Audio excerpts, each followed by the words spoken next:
Bom, prosseguimos na nossa série Refundação do Brasil. A intenção o que é? É discutir as políticas públicas, fazer um balanço das políticas públicas implementadas aí nas últimas décadas, perceber acertos e erros desse período, mas principalmente pensar na reconstrução do Brasil no pós-Bolsonaro. Ou seja, acabando esse pesadelo, como que vai ser a reconstrução do Brasil dentro de um modelo centro-esquerda, centro-direita, um modelo democrático, né? Nós temos aí dois temas relevantes hoje. Um tema é sobre o modelo de desenvolvimento. O Brasil ele teve, dos anos 50 até anos 80, um modelo de industrialização fundado em grandes estatais, articulando com o setor privado, o Estado garantindo financiamento de longo prazo, financiamento de inovação e infraestrutura, o setor privado entrando nas outras pontas, que foi deixado de lado a partir dos anos 90. Então, esse é um legado que precisa ser discutido.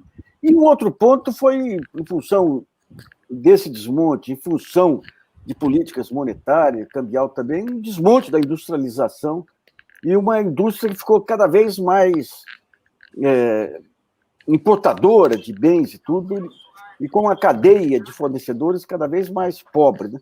Nós temos hoje dois amigos aí, estudiosos desse tema, que é o Paulo Gala e o Elias Jabbour. O Jabbour ele tem mostrado muito como tem sido o modelo de desenvolvimento chinês, que guarda semelhanças aí com o que nós tivemos no passado. E o Paulo Gala discutindo muito, levantando muitos dados sobre a questão da complexidade na economia como um fator central de desenvolvimento. Eu queria primeiro que o Jabbour falasse um pouquinho das pernas principais aí do modelo chinês e como que você vê, Jabbour, numa reconstrução do Brasil, as instituições que ainda não foram desmontadas aí, que papel que elas poderiam ter no segundo tempo do jogo? Primeiro, boa tarde, Nassif. Estávamos trocando ideias sobre filhos e netos antes de começar a live, isso me estimulou muito. Boa tarde, Paulo Gala. Essa questão do modelo as pernas do modelo chinês, eu acho que a China tem duas mega instituições, o Estado e o Partido Comunista, e elas vão operando os arranjos institucionais necessários para que ocorra o que eu chamo de pacto de continuidade do processo de crescimento econômico, né? Abaixo disso daí estão 98 grandes empresas estatais, conglomerados estatais, fincadas nos pontos estratégicos da economia chinesa. E o lado financeiro da economia, que é um lado, entre aspas, reprimido, porque é um sistema financeiro voltado totalmente para a produção de apoio à indústria, que são os bancos de desenvolvimento de longo prazo, ou seja, aqueles bancos, os 4 bancos principais em nível nacional, mais os bancos provinciais, e cada grande município chinês, cada grande cidade, capital de província, também tem seu banco municipal de desenvolvimento. Eu e o Paulo Gala, nós estamos entregando aqui uma segunda turma do curso EAD, que é o Milagre da China, em que nós falamos com detalhes sobre essa engenharia institucional e política e econômica do processo de desenvolvimento econômico chinês. O que fica para o Brasil, para a reconstrução do Brasil pós-pandemia, primeiro é o que eu chamo de tirar um entulho neoliberal, ou seja, essas políticas muito rígidas, metas de inflação, o tripé macroeconômico, esse papel do Banco Central de somente controlar a inflação e os preços, ao invés também de ter um outro mandato, que é a geração de emprego, uma obrigação do Banco Central. Enfim, existe um entulho institucional que precisa ser removido no pós-pandemia para que o Brasil possa retomar o crescimento econômico. Mas o fundamental é termos uma nova maioria política no Brasil convencida de que esse é o rumo a ser seguido, porque a fórmula institucional e econômica não é difícil de se arranjar. O que é difícil hoje é ter convicção política para a formação de uma nova maioria política com essa finalidade, coisa que a China tem desde 1949, né? E nós não conseguimos mais formar essa maioria aqui no Brasil. Tá. Eu queria ver com o Paulo. Paulo, em que momento que você acha que o Brasil perdeu a embocadura? E qual que, digamos, essa questão do setor industrial, que a partir do momento que você abriu, não fez uma política cambial proativa, permitiu ampliação das importações, inclusive para máquinas e equipamentos. De certa forma, você não transformou o setor industrial como prisioneiro e sócio das importações? De que maneira que o setor industrial poderia ter incentivos para voltar a entender a relevância da produção no Brasil de máquinas, equipamentos e de completar o ciclo industrial?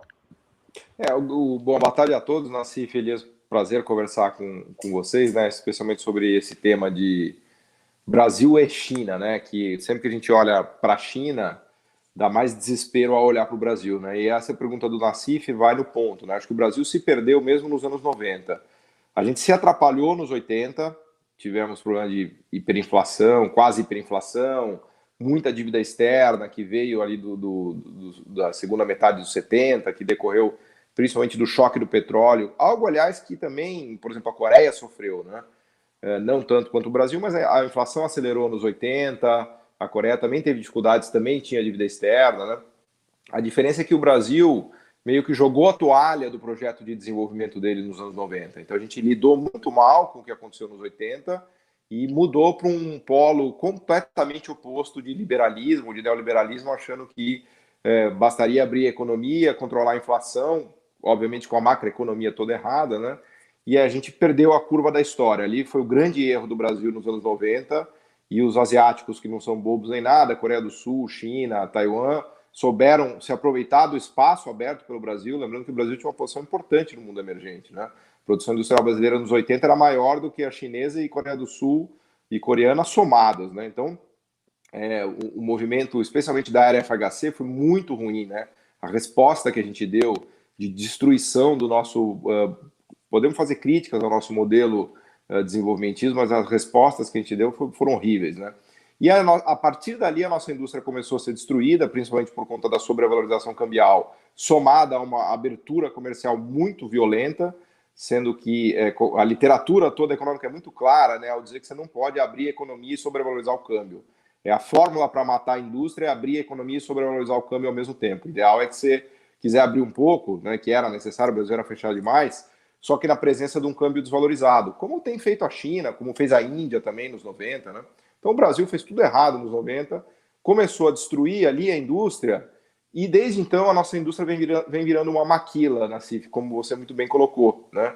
Uma maquila, só que pior do que a maquila mexicana, a nossa maquila é uma maquila de importação, é o que a gente chama de uma maquila introvertida, que é a pior coisa que um país pode fazer com o seu sistema industrial no sentido de desenvolvimento, né? Eu costumo brincar que a Zona Franca de Manaus é uma maquila introvertida. Então a gente importa core tecnológico via Manaus, dá um tapa e vende para o mercado interno brasileiro. Pelo menos no México, os caras ainda se dignam a exportar para a economia americana, que requer algum esforço ainda de internacionalização e exportação, né?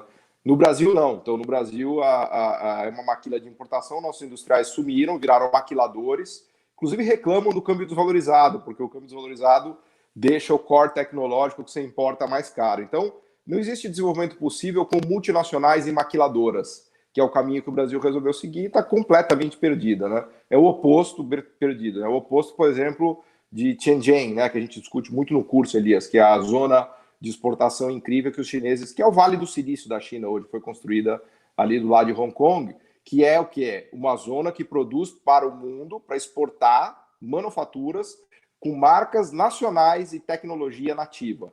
Então, eu até brinco nesse meu novo livro com o André Roncalha, tem lá um capítulo que é a Zona Franca de Manaus versus Shenzhen. É até uma covardia comparar, né, o que foi a maior zona de sucesso da história, né, que é Shenzhen, com o que tenha sido talvez um dos maiores fracassos da história de modelo de desenvolvimento, que é a Zona Franca de Manaus. Então, é simbólico, né? A Zona Franca de Manaus é aquilo que deu tudo errado no Brasil, que é você achar que as multinacionais vão te levar ao desenvolvimento econômico pela via da maquila de importação de core tecnológico para vender para o mercado interno. Sendo que na China você tem, né, Elias, exatamente o que funciona, que é abastecimento do mercado mundial com tecnologia nativa, com seu sistema nacional de inovação, com as suas empresas. Hoje é fácil falar, né? Tá aí a Huawei, a Oppo, Vivo, todas as empresas de smartphones chinesas, todos os eletroeletrônicos, equipamentos médicos hospitalares agora no Covid, né? A Xiaomi, não sei se vocês viram ontem, eles lançaram aquela televisão totalmente transparente, a tela, um negócio fantástico, né? Então, enfim, a nossa indústria começou a se perder ali nos nos 90 e nunca mais conseguiu se recuperar. Teve um suspiro na era Lula, é importante destacar, hein, que a indústria subiu 25% de 2002, 2003 até 2008. Né? Ali ela tinha embalado de novo por conta da mega desvalorização que foi feita em 2002. Né? Mas isso, enfim, durou até 2009, 2010, daí a indústria começou a estagnar e agora a gente opera com uma produção industrial 30% abaixo do pico de 2014, né? Praticamente nos níveis dos anos 90. Né? Quando fala naquele crescimento da desvalorização do período Lula, assim, é aquela história de que o único estadista brasileiro é o senhor Crise, né? O senhor Crise exatamente. Com os donos. Eu queria ver com Elias Jabbour o seguinte: uma das falácias que foi criada aqui nos anos 90 é que as empresas brasileiras teriam que se integrar às cadeias de fornecedores globais. Então você abre para se integrar sem dar condições de competitividade. A China se beneficiou disso, virou essa potência toda, e agora, com essa questão da pandemia e desses movimentos protecionistas, como que você vê esse futuro das cadeias globais? Como que a China está se posicionando? E o que resta ao Brasil? Que, na verdade, ele só colocava a embalagem nos produtos das cadeias globais. Né? Então, a China ela se posicionou na época histórica certa e muito bem, ou seja, ela se posiciona obrigando as empresas que estariam alojadas no seu território a transferir tecnologia, e com isso ela foi ganhando gradação nas cadeias globais de valor e se utilizando amplamente de instrumentos institucionais, como a taxa de câmbio desvalorizada, né, para criar um colchão de reservas cambiais, para que ela pudesse praticar políticas monetárias que melhor conviesse a ela. Chega 2000, 2001, a China faz uma escolha estratégica, que é qual? A de promover as marcas próprias, ou seja, a China passa a partir dali a investir pesadamente em ciência e tecnologia com vistas a alcançar o grau mais alto nas cadeias globais de valor. Então, basicamente, em poucas palavras, a China faz esse caminho, que é copiar a tecnologia estrangeira até certo ponto, depois daquele ponto, ela passou a produzir as suas próprias tecnologias. O Brasil ficou na metade do caminho.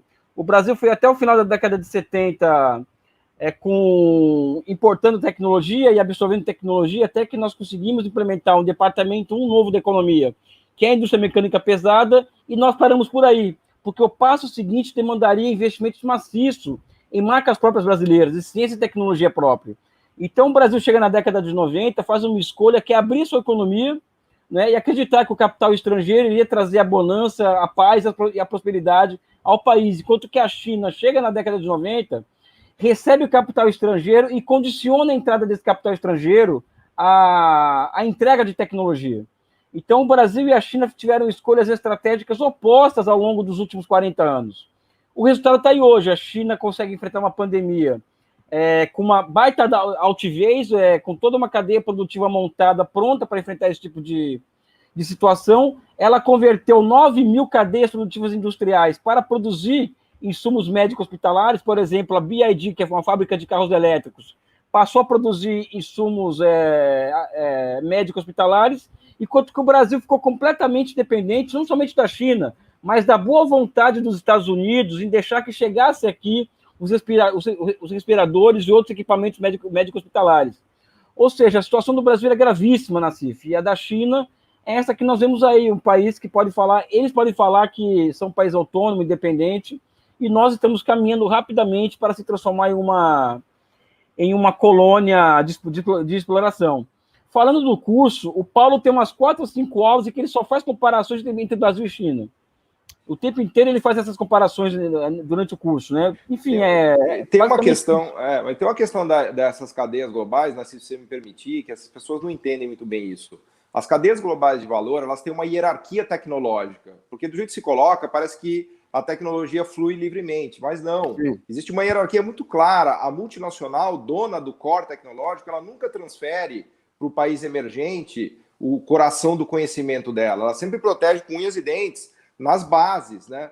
Então, quando o Brasil se insere achando que automaticamente a integração na cadeia global de valor vai trazer aprendizado tecnológico, ele erra completamente, porque a multinacional usa o Brasil como uma base de produção barata e para acessar o mercado interno. Na China, não. Eles tiveram a grande sacada de falar, amigão, você vem aqui, mas você transfere tecnologia, porque eu não vou me integrar de maneira passiva nas cadeias globais. eu vou me integrar de maneira ativa. Essa foi a grande diferença entre Brasil e China nos anos 90, né? Eu estive na China com o pessoal da Embraer, quando eles estavam negociando lá, e justamente eles usavam o mercado interno. Se quer entrar aqui, eu abro o mercado interno, mas tem que ter um sócio chinês. E eu perguntava para a Embraer, qual é a sua estratégia? Ele falou, não, a gente sabe que eles vão aprender, então vamos aproveitar o máximo possível agora e depois enfrentamos a competição. Mas ali a gente vê 2 pontos que eu queria ver com vocês. Essa questão do mercado interno como um bem nacional, que a Constituição nossa, ela consagrou isso aí também. O mercado interno é um ativo nacional que se negocia, como foi feito na parte médica, aí com aquele plano produtivo nacional, né? E um outro ponto relevante, o Michael Porter, aqueles famosos estudos aí dos anos 90, ele dizia que só você tinha crescimento tecnológico quando você tinha o desenvolvimento da tecnologia inteiramente no país. E durante algum tempo, Paulo, havia aquele sonho seguinte, não, as empresas estão começando a transferir para cá os seus laboratórios, a Ford trouxe, depois o pessoal da área de petróleo. Eu nunca entendi direito como é que era a soma final da transferência de tecnologia para as empresas que traziam os seus laboratórios para cá. Como que deveria ser a parceria, como que foi a parceria brasileira com as multinacionais, principalmente na parte de petróleo, que o Brasil estava desenvolvendo uma competência, vis-à-vis a China? Então, a questão aí, Elias, é o seguinte, da lógica da empresa detentora de tecnologia não transferir a tecnologia, porque, no limite, o que gera o grande lucro da multinacional é um conhecimento técnico e tecnológico que só ela tem, né? Então, é o que eu brinco, né, Elias, que o leão come carne. Então, você pedir para uma multinacional transferir tecnologia é o equivalente a pedir para o leão comer alface. Ela não vai fazer isso, né? Ela vai transferir o mínimo possível, né? Se você olhar o que acontece hoje, as multinacionais elas transferem caixas pretas, a caixa preta chega aqui no Brasil e aí a gente dá aquela maquilada e vende, mas o know-how, coração de conhecimento, ele nunca é transferido, nunca, e nem será, porque se for, ela vai criar um concorrente. Esse é o grande medo da multinacional, é criar um concorrente no país emergente, é tudo que ela não quer. Então, espontaneamente, voluntariamente, uma multinacional jamais irá desenvolver um país, jamais, né? Isso é uma grande ilusão. Todos os países que conseguiram se desenvolver criaram suas próprias empresas nacionais, que depois viraram multinacionais. A Índia fez isso, tem feito isso, a China fez muito isso, Alemanha, Coreia, Inglaterra, Japão, né? Esse é o caminho. Então, o Brasil meio que acreditou no conto da carochinha de que as multinacionais viriam aqui, mesmo transferindo laboratórios, transferindo o que for. Pela lógica de preservação do poder de monopólio, do poder de mercado, a tecnologia não é transferida, né? As subsidiárias das multinacionais não recebem o DNA aberto, né, daquela tecnologia que está sendo utilizada, né? Isso só foi feito na China na base da inteligência do Estado chinês e usando o poder de barganha do mercado interno. E a China, na verdade, já tinha 2 vantagens, né? Que tinha mão de obra barata, que era fundamental para as multinacionais do Ocidente, que usavam aquela plataforma de exportação. E a gente fala bastante isso no curso, né, Elias? A criação das zonas de exportação foi essencial, né? Foi chave, porque atraiu as multinacionais para produzirem com mão de obra barata. E na medida em que o mercado interno começou a se forjar, né? Hoje a China tem 400 milhões de pessoas de classe média, né? Tem um mercado interno quase tão robusto quanto o americano. Certamente já é o segundo maior do mundo. Então o governo chinês foi muito hábil em forçar essas joint ventures e forçar a transferência tecnológica, porque ele sabe que, naturalmente, isso nunca acontece, né? A Embraer, que você citou, é um belíssimo exemplo. Aliás, eles estão agora, a Comac, né, que pegou todo o conhecimento das chinesas de aeronáutica e consolidou tudo numa grande empresa. A Comac acabou de lançar um jato regional que é literalmente uma cópia do que o Embraer faz, né? Então, dito e feito, né? Eles aprenderam, pegaram tudo da Embraer e estão fazendo já os jatos regionais e estão fazendo, inclusive, o Comac, acho que 190, tem uma aula no curso que eu falo disso, que é o equivalente ao Boeing e o Airbus mais vendido no mundo, que é o 737, que é o de um corredor só. Então, tudo isso foi promovido via inteligência do Estado chinês, né? Que fez o contrário do que a gente fez aqui, Nassif. Você, melhor do que ninguém, presenciou isso nos anos 90. Uma visão quase que pedinte, né, do Brasil para as multinacionais e para os países ricos, né? E aí a gente quebrou a cara redondo, né, achando que multinacional vinha aqui desenvolver o país, né, que é o equivalente a você pedir para o Papai Noel uma bicicleta, né? Então, aliás, a propósito, qual que é o link aí para o programa de vocês? Tá lá no meu blog, é Vou entrar aqui. paulogala.com.br. Bem na abertura, tá, as matrículas se encerram hoje, é um curso EAD de mais de 20 horas sobre China, né? Eu sou suspeito para falar, mas é fantástico. As aulas do Elias, assim, o conhecimento que o Elias tem de China é monumental. Assim, A gente tem bebido bem aqui, viu? Ele é uma fonte inesgotável, né, de China. Então, um dos pontos muito interessantes da questão da China é o seguinte: você tem o modelo de Estado, as grandes estatais fornecendo as bases, e depois você tem a formação do empresariado, que, segundo as aulas do Jabu, vieram da área rural, como você teve na Inglaterra, aí na primeira Revolução Industrial também, né? Aqui no Brasil, nós tivemos algumas políticas ligadas a pequenas e microempresas. O petróleo, antes de começarem o desmonte da própria Petrobras, lá tinha uma parte lá de compra de bens aí de pequenas empresas, até, e de estímulo à inovação das pequenas empresas. Eu queria que o Jabu primeiro mostrasse como que foi feito esse processo esse processo na China, e depois o Paulo Gala analisasse as políticas aqui de estímulo às pequenas e microempresas. Primeiro, a China lança reformas rurais em 78 e que abre condições para o surgimento da transformação de pequenos agricultores assim voltados ao mercado em médios e grandes empresários. Eu dou sempre o exemplo de Shenzhen, em que 80% dos empresários que estão lá hoje eram camponeses médios há 40 anos atrás. É evidente que o cara tem uma ideia brilhante, ele vai procurar o Estado e o Estado vai bancar aquele cara ou não, tá? Mas, no geral, ao lado de uma grande empresa estatal, quando ela é formada, a partir da década de 90, essas novas empresas estatais, esse novo corpo empresarial estatal, surgem milhares de pequenos e médios empresas privadas ao redor dessa empresa estatal para ser fornecedora de insumos para essa empresa, né? A grande questão é que de lá para cá, da década de 90 para cá, as empresas estatais aumentaram o seu escopo de atividade e o setor privado também aumentaram de tamanho até para ter capacidade de provimento de insumo ao setor estatal da economia. Por que eu estou dizendo isso? Porque o setor privado da economia na China, ele é ancilar ao estatal. Ele depende das demandas e dos efeitos de cadeamento gerado por esse setor estatal, tá? Então, o setor privado na China, ele cresce na mesma proporção em que o Estado demanda das suas empresas estatais algumas tarefas-chave, como, por exemplo, alcançar os americanos no setor de semicondutores. Isso vai obrigar, por exemplo, a um completo remanejamento de setores na China que o setor privado vai ter que se reinventar para esse fim. Então, abre-se um novo campo de acumulação aqui, o Estado abre esse campo para o surgimento de mais empresários privados voltados à inovação tecnológica, né? Então, é um enredo muito semelhante ao do Japão, ao da Coreia do Sul, ao do Brasil, por exemplo, em que você pega aquele cluster industrial de Santa Catarina, eram todos pequenos e médios agricultores. Com a Revolução de 30, esses caras viram grandes empresários, Sulfabril, VEG, etc, etc. Ou seja, é um caminho muito semelhante ao que a China fez, né? Só que conduzido pelo Estado, amplamente conduzido pelo Estado, né? Não, e da Petrobras, na CIF que você estava falando, e puxando para o Brasil, eu acho que a Petrobras é um belíssimo exemplo disso, porque ela vinha fazendo esse papel de uma estatal tecnológica chinesa, né?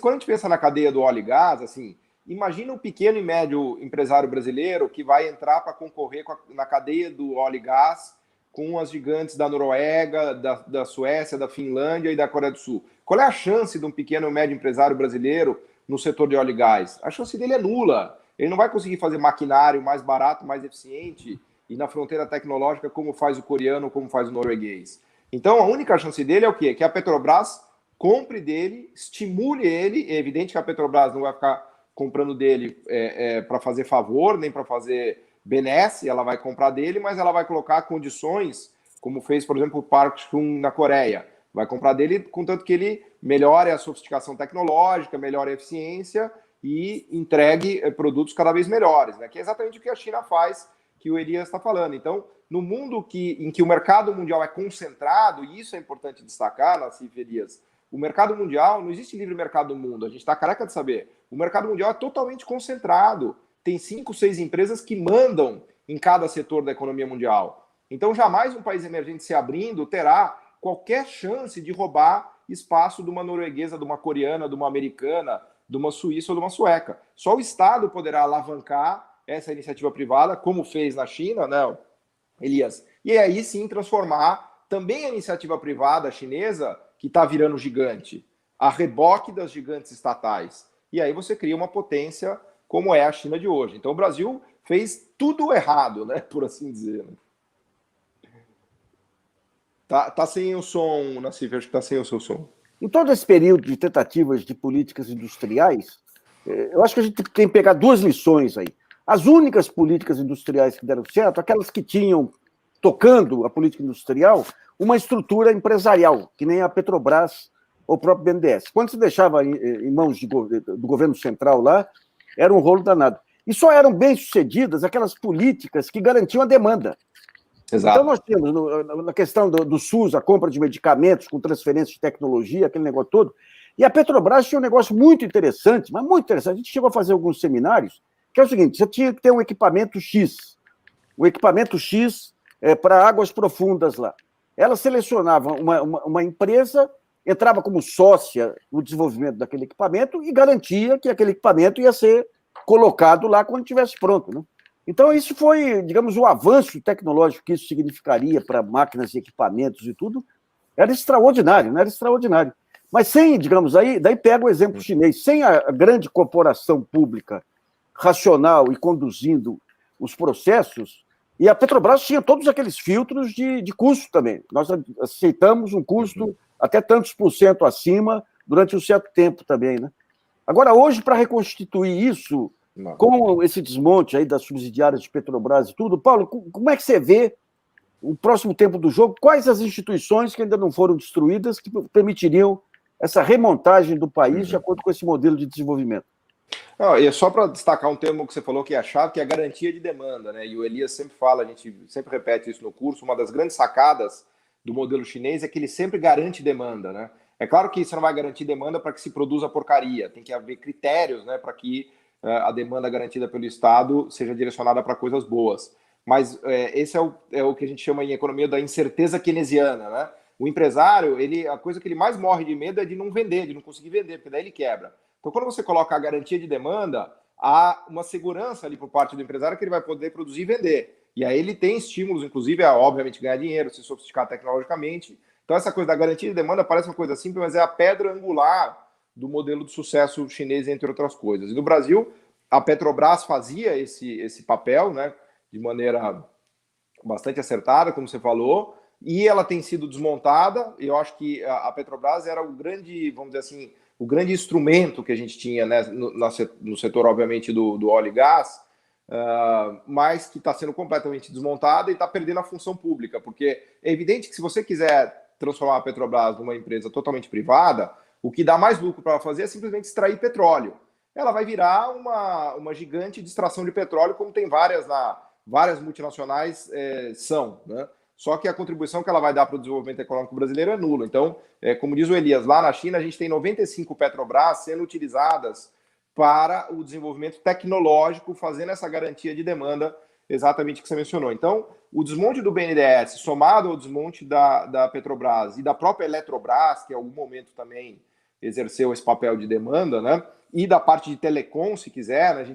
Isso não se discute no Brasil, mas deveria ser discutido, porque o setor de telecom, que virou a fronteira tecnológica mundial, haja vista aí a Huawei, que domina a tecnologia 5G, e ninguém mais sabe fazer no mundo, com exceção de Nokia aí, da Finlândia e Ericsson, né? O setor de telecom ele era poderosíssimo aqui no Brasil para eventual desenvolvimento tecnológico. Claro que tinha problemas, estava fechado, tinha ineficiência e tudo mais que a gente já sabe, mas o problema do Brasil é que ele não consegue encarar de maneira estratégica essas ferramentas públicas, né? Numa visão maniqueísta de que é o mercado que resolve, você tem essa ideia ingênua que você vai entregar o setor elétrico e o setor de petróleo para multinacionais estrangeiras e que elas vão desenvolver alguma tecnologia no Brasil, né? É exatamente o contrário que a gente vê na história do enriquecimento dos países, e a China está aí para qualquer pessoa que tenha um mínimo de clarevidência, mínimo. Qualquer coisa que você olhar na China ela joga na sua cara, né? Sem dúvida, né? Essa questão da telefonia, nos anos 90, você começou a criar pequenas centrais de programação armazenada, e você tinha empresas estaduais aqui eficientes, a Telesp era eficiente. E é interessante quando você entra com esse discurso político, não, foi graças à privatização que passamos a ter telefones celulares, mas maluquices, né? O celular veio porque a tecnologia celular apareceu. A Telesp tinha serviço celular. O capital... A livre concorrência só existe em manuais primários de economia, né? E o capitalismo já baniu a livre concorrência há muito tempo. Né? Ou seja, e é muito impressionante como no Brasil se acredita nessas coisas, né? E continua a repetir com força isso, né? Eu acho que foi o Guido Mantega, que lá atrás ele escreveu um livro pegando depoimentos de economistas. Eu preciso recuperar esse livro. E parece que tinha um... Não, tem o Conversas com Economistas, não é? Que ele escreveu com o Zé Márcio Rego e o Guido Mantega. Eu até preciso ver isso aqui, que se a minha memória não falha, tinha um depoimento do Serra dizendo que a lei de licitações ela foi criada com aquela complexidade que ela foi criada justamente para amarrar as estatais na época lá, para facilitar a privatização. Porque quando você olha as estatais, pega a Telepar lá do Paraná, a Telesp, aqui o emaranhado jurídico que foi criado de controle em cima dela tirava as condições de competitividade, né? Um ponto, Jabu, que eu queria ver, aqui se fala muito, é a questão da corrupção. E aqui virou... Aqui não. Quando você pega a geopolítica mundial, a corrupção parece que é uma coisa intrínseca de área pública, a gente sabe que não é isso, né? Na China, como que é tratado isso à medida que você criou também vários oligarcas lá, a partir desses grupos que surgiram de tecnologia? Como que se dá a relação Partido Comunistas e esses empresários, que são mais civilizados que os oligarcas russos, mas, de qualquer modo, se tornam um poder autônomo também, né? A China é o país que tem mais bilionários do mundo disparado, né? Só que, por enquanto, esses bilionários estão domesticados, né? Por enquanto, não sei até quando vão estar domesticados. Mas existe na China hoje uma campanha anticorrupção, que é evidente que também é uma forma, é uma arma política para que o Xi Jinping também enfrente seus adversários políticos dentro da China, mas está pegando muito empresário, principalmente, que esses caras que estão afim de abertura de conta de capitais na China, que é essa fração desses bilionários que querem que abra o capital financeiro, a conta de capitais se abra na China. O Partido Comunista não quer isso, porque seria o fim do Estado desenvolvimentista. Então, o Xi Jinping elegeu esses caras como alvo. Então, tem muita gente presa na China por conta dessa questão, dessa luta interna dentro do país, e que tem esses oligarcas, entre aspas, como os principais expoentes, da necessidade da abertura da conta de capitais na China. Existe uma luta interna muito grande. Então, a luta contra a corrupção na China hoje está servindo, inclusive, para encobrir uma luta política do Xi Jinping contra esses caras. Agora, no geral, a corrupção na China é tratada, dependendo do grau da figura, na base da bala, né? Ou seja, há 3, 4 anos atrás, um cara, prefeito de Xangai, foi condenado à morte, por exemplo. Como aqui no Brasil, o prefeito de São Paulo, Dória, você pega no caso de corrupção, você tem que ser mandado pro corredor da morte. Então, a China tem uma legislação duríssima contra a corrupção, né? Muito dura, né? Até porque, historicamente, todas as dinastias na China elas foram derrubadas por conta de revoltas camponesas contra dinastias que se transformavam ineptas e corruptas, né? Então, na China, diferentemente da União Soviética, tem um campesinato, uma massa de gente que tem no DNA dela essa coisa da rebeldia, ou seja, de não aceitar qualquer coisa. E a corrupção, para eles, é uma coisa muito tolerável, né? Uma coisa muito... Até mais uma sociedade confuciana, como a chinesa, quando a virtude passa a ser instrumento de governo, né? Para eles, a virtude é uma coisa essencial, né? Mas se pegar a corrupção do último governo pré-Mao na China lá, era uma coisa cavalar, né? Não, no Brasil... Tem muita corrupção, né, Elias? Eu entendo o que você está falando, mas tem um monte de livros aí. Quer dizer, claro que tem também uma ideia de denegrir a imagem da China, mas também é um sistema que sofre com corrupção, né? Não, tem muita corrupção, até mais do que o Brasil, eu acho. Muito mais do que o Brasil. Agora, a questão é que a corrupção na China e nem no Brasil, ela existe o suficiente para travar o processo de desenvolvimento. Né? Ou seja, nem lá nem aqui a corrupção chega a esse grau, né? Não, aqui chegou por outras vias, né? Outras vias. Eu queria ver com o Paulo Galo. Paulo, essa questão do câmbio é tratada de uma forma muito dogmática, né? Tem aqueles que acham que só o câmbio resolveria, e tem aqueles que acham que o câmbio não tem nenhum peso na inovação tecnológica. Eu lembro uma vez, quando o câmbio estava um horror, eu acho que no final do governo Lula, eu estive no Paraná, um sujeito que tinha uma fábrica, lá de 50 funcionários, mandou quase todo mundo embora. Ele falou, eu quero investir em inovação. Só que o meu concorrente, com esse câmbio do jeito que está, ele compra um produto que não tem a menor condição de eu desenvolver. Eu queria que você situasse o câmbio aí, o que seria a política cambial? Primeiro, a relevância dela, mas a insuficiência dela como elemento central de desenvolvimento. O câmbio ele tem um papel-chave de dar acesso ao mercado mundial, né, para o produtor doméstico, porque o produto dele fica competitivo no resto do mundo, né? E, ao mesmo tempo, ele cria, obviamente, uma proteção em relação aos produtos importados, né? Quando o câmbio está mais valorizado, os importados ficam mais caros. Então, isso contribui para a escala necessária para a expansão industrial, que depois puxa a inovação tecnológica. Então, o câmbio mais valorizado, ele amplia a escala na medida em que o empresário pode vender no mundo. O empresário pequeno e médio nunca vai conseguir vender na economia mundial com câmbio sobrevalorizado e apreciado. E ele dá escala também para o empresário doméstico, né, conseguir vender mais no próprio mercado interno, né? Então é mais ou menos isso. Ele te dá as condições para você atingir uma economia de escala necessária para o seu processo de acumulação, ou vamos dizer assim, para o seu processo empresarial ter continuidade, né? É isso que o câmbio permite. Ele te dá essa escala para você poder se expandir. Agora, isto posto, tem uma questão de dinâmica tecnológica, né? Então é evidente que o câmbio desvalorizado ele não produz tecnologia, né? O que ele faz é colocar, vamos dizer assim, a condição necessária, mas não suficiente, para que as empresas industriais se expandam e, ao se expandir, elas possam subir nesses degraus tecnológicos, né? Aí sim elas possam partir para produzir bens com maior valor adicionado, e inclusive para a produção de tecnologia, né? Então, o câmbio desvalorizado ele não faz milagre, né? Ele é uma condição necessária, mas também não é uma condição suficiente, porque se não houver avanço tecnológico, e o avanço tecnológico depende de algum ecossistema tecnológico que exista ali no país e na indústria, porque ninguém vai criar, você não vai criar uma tecnologia do nada porque o câmbio está desvalorizado, né? Então, você precisa fazer as duas discussões, né? Da escala do câmbio e da dinâmica tecnológica também, né? Tá, cortou o áudio. Eu me lembro de um cluster de equipamentos médicos aí na região de Campinas. Em 2002, quando o câmbio explodiu, com aquela crise da transição para o Lula, eu entrevistei um dos fabricantes, e ele falava o seguinte, eu estou conseguindo desalojar coreanos em algumas licitações menores. Eu falei, mas por quê? Exatamente. Ele falou, porque o meu preço ficou tão baixo com a questão do câmbio, que compensa a melhor tecnologia deles. Se o câmbio tivesse permanecido competitivo, Exato. 1 ano, 2 anos depois, ele seria um coreano. Mas daí o câmbio começa a se valorizar de novo e ele acaba dançando ali também, né? Eu queria ver com o Elias um ponto aí, que é a questão dos instrumentos monetários e cambiais da China e o sistema bancário da China. Quer dizer, a China ela teve uma política de crédito expansionista aí durante décadas e tudo, aí o câmbio sob controle, fluxos de capitais sob controle. Mas, ao mesmo tempo, ela tem uma política monetária usando as ferramentas aí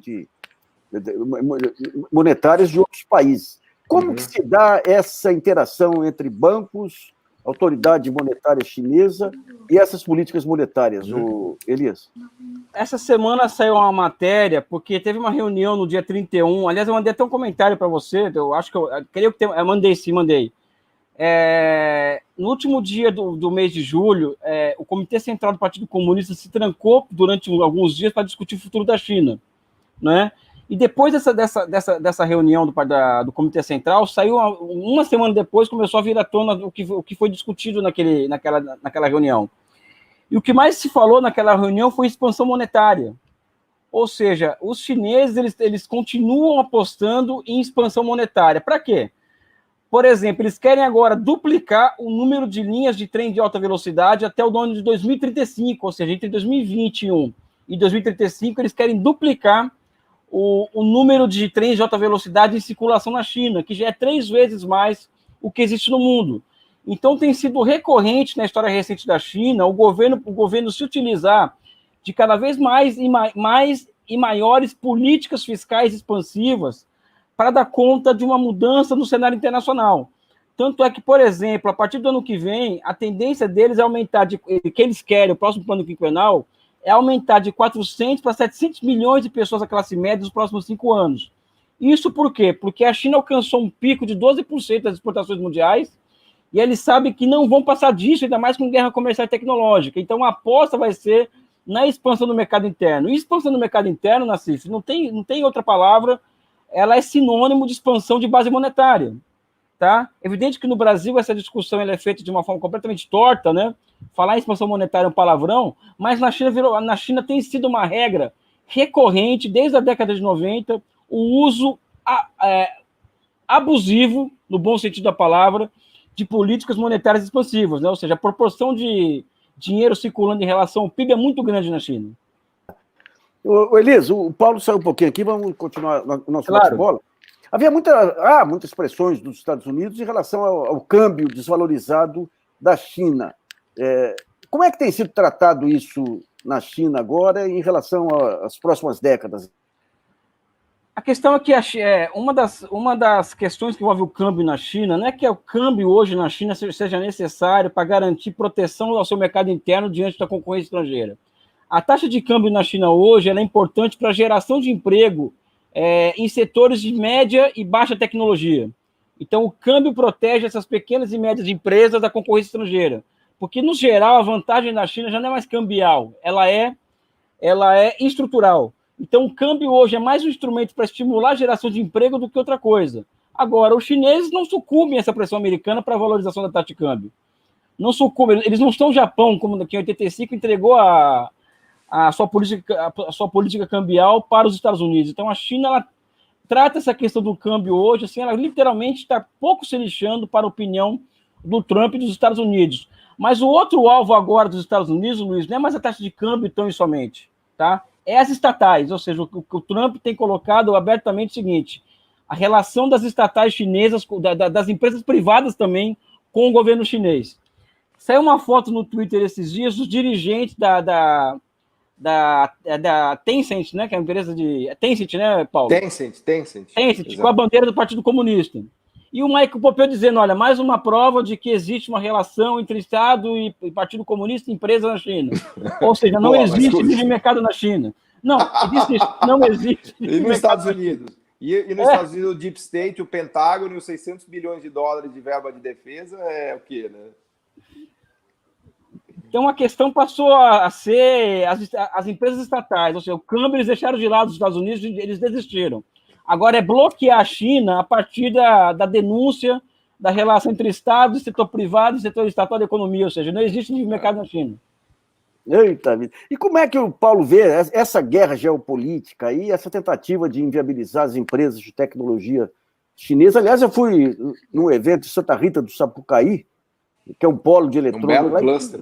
Um baita laboratório da Huawei lá.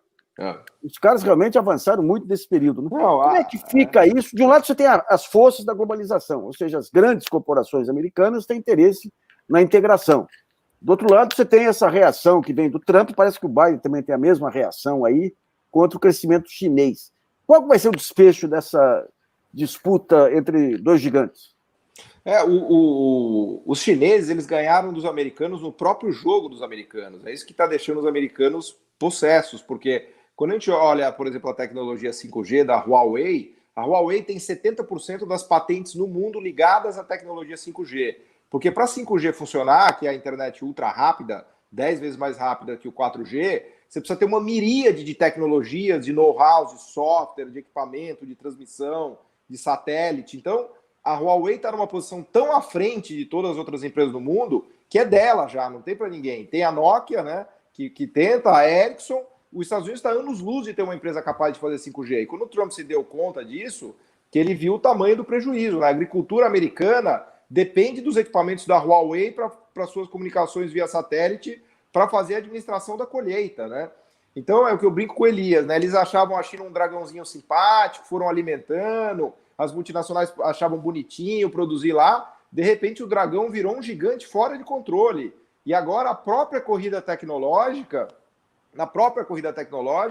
os Estados Unidos já perde em vários setores. Em semicondutores, ele está apanhando. A Intel não está dando conta de produzir a última geração de semicondutores, e agora os coreanos estão se aliando aos chineses da Huawei para fornecer os semicondutores, porque os americanos proibiram a empresa taiwanesa TSMC de fornecer os semicondutores para a Huawei, nessa linha de vandalismo tecnológico, né? E, por incrível que pareça, eu não imaginava isso. Os coreanos da Samsung estão se aliando à Huawei para fornecer os semicondutores, né? Então, a briga geopolítica está com outros contornos já, né? Os chineses já lançaram a quantidade de satélites suficiente para ter o sistema de GPS deles independente do sistema de GPS americano. Então, eles estão armados já para ser uma potência tecnológica. Só que, como Elias diz, isso vai atrair o mundo inteiro contra a China agora. Então, vai vir um backlash violento para tentar detonar a China, né? E aí a Qualcomm, que era considerado aí a mais avançada em termos de sistemas de telefonia, ela tem alguma competitividade ainda? Ela tem aquela outra, acho que é a AMD, a Intel. Os Estados Unidos ainda tem um cluster importante de semicondutores, mas ele começa a se ver ameaçado, inclusive nesse setor. Então, eu estava vendo as últimas notícias das gerações dos semicondutores. O último é 7 nano lá, não sei das quantas, mas a Intel não é capaz de fazer. A TSMC, a taiwanesa faz, a Samsung, que é hoje talvez o player um dos mais importantes de semicondutores no mundo, fazem, e os Estados Unidos está pedalando. Então, a novidade é que os Estados Unidos pedala tecnologicamente. Isso nunca aconteceu na história americana. É a primeira vez que eles perdem a fronteira tecnológica em vários setores, né? Então, eles estão meio desesperados, porque vai sobrar a força bélica. Mas a força tecnológica, no limite, ela se converte em força bélica. Então, a questão é delicada, né? Não, e tem outra. O que foi mais fantástico nessa história, Luiz, foi o seguinte: a China, ela se viu, os americanos trancaram a linha de suprimento via TSMC de Taiwan para a Huawei, e a China decidiu abrir mão de um pedaço do seu mercado interno para a Samsung entrar no mercado interno chinês, e a Samsung passar a fornecer os equipamentos, chips, que essa empresa de Taiwan estava fazendo para a China. Era 15% das vendas da taiwanesa era para a Huawei. E os Estados Unidos simplesmente proibiu ela de vender para a Huawei. E ela parou porque o principal cliente da TSMC é a Apple, que compra 50% das vendas dela. E aí os chineses fizeram essa manobra com os coreanos, né, Elias? Só para dar É estratégia pura, né? Não. Estratégia pura. Ou seja, os chineses podem destruir a Samsung se quiser, mas eles decidiram não destruir a Samsung e usar a Samsung e a Coreia do Sul, consequentemente, a favor dos seus interesses particulares. Mas o que me espantou foi a Coreia do Sul se alinhar aos chineses e não aos americanos, porque foi um movimento ousado da Coreia do Sul, porque eles peitaram os americanos, né? Isso mostra a força da China, porque imagina que você é um coreano, você está fazendo uma conta. Fala, e agora? Eu vou me aliar com o americano ou com o chinês? E o veredito foi China. Quer dizer, isso mostra que o mundo realmente mudou, né? E resta aos Estados Unidos prender executivos chineses e coreanos. Mas só para dar um exemplo, no começo dessa revolução tecnológica, eu tive um almoço com o Eugênio Staub, que era da Gradiente. O Brasil tinha um bom mercado aqui de eletroeletrônico. A Gradiente era uma empresa que chegou até a comprar uma empresa inglesa na época. Ele tinha passado por uma crise brava, ficou sócio da Nokia, naquele período em que as empresas, para virem para cá, tinha que ter um sócio brasileiro, vendeu a parte da Nokia, recebeu um bom dinheiro e ia colocar no Instituto Gutenberg. E eu lembro que eu tive uma conversa com ele, falei, pô, Gustavo, tem esse negócio da internet, vindo com tudo aí, por que você não desenvolve nesse instituto seu equipamentos para que a televisão, rádio se insira? Imagina. Assim, internet, TV de plasma estava começando, ele falou, não, a nossa avaliação aqui é que aqueles tubos lá, a TV vai continuar com aqueles tubos. 2 anos depois, a plasma já tinha todo. É impressionante, quando você não tem o macrocosmo de inovação no país, assim, você não... Exato. Bom, pessoal, muito obrigado aí pela aula aí de China, desenvolvimento, tudo aí, e continuamos abertos aí a vocês e a essa grande discussão aí de refundação do Brasil. A gente que agradece, Nassif. Obrigado pela oportunidade de fazer a propaganda do curso, quem estiver assistindo. E a gente fica lá se você nos aguentou por 1 hora, a gente fica lá durante 25 horas debatendo, discutindo e dando aula desses assuntos. Então, quem tiver interesse, lá no meu blog www.paulogala.com.br. Nassif, obrigado pela oportunidade e parabéns pelo seu trabalho aí, porque você continua como um guerreiro da boa informação no Brasil, que é um negócio cada vez mais raro, né? Porque o que aconteceu com a mídia e com a imprensa brasileira é, como diz um amigo meu, de chorar no cantinho, né? De chorar no canto. Pessoal, um abraço, então. Valeu, obrigadão, gente.